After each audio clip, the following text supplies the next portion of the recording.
Hello అందరికీ, ఎలా ఉన్నారు? బాగున్నారా? ఈరోజు నా స్టైల్ కొబ్బరి లడ్డుతో వచ్చాను. దానికోసం స్టవ్ వెలిగించుకొని ఒక గిన్నె పెట్టుకొని పల్లీలు వేయించుకోవాలి. ఈ పల్లీలు చల్లగైన తర్వాత పొట్టు తీసుకొని మిక్సీ పట్టుకోవాలి. అలాగే ఒక కప్పు బెల్లం తురుము, ఒక కప్పు పల్లీ పొడి, ఒక కప్పు కొబ్బరి తురుము తీసుకోవాలి దీనికోసం. తర్వాత ఒక గిన్నె తీసుకొని అందులో ఒక కప్పు బెల్లం తురుము వేసుకొని కొంచెం వాటర్ యాడ్ చేసుకొని అది కరిగిన తర్వాత కొంచెం మరుగుతున్నప్పుడు ఈ బెల్లం పాకంలో కొబ్బరి పొడి వేయించుకొని కలుపుకోవాలి. 2 మినిట్స్ తర్వాత పల్లి పొడి వేసుకోవాలి.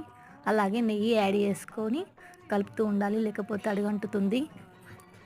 ఇది చల్లైన తర్వాత వీడియోలో చూపిస్తున్నట్టు లడ్డూలు చేసుకోవాలి. స్వీట్స్ అంటే ఎవరికి ఇష్టం ఉండదు చెప్పండి? అందులో పిల్లలు అస్సలు ఆగట్లేదు. మా వారు కూడా ఎప్పుడెప్పుడు తిందామని ఎదురు చూస్తున్నారు. మా వీడియో కనుక మీకు నచ్చినట్లయితే లైక్ చేయండి, షేర్ చేయండి, సబ్స్క్రైబ్ చేయడం మర్చిపోకండి.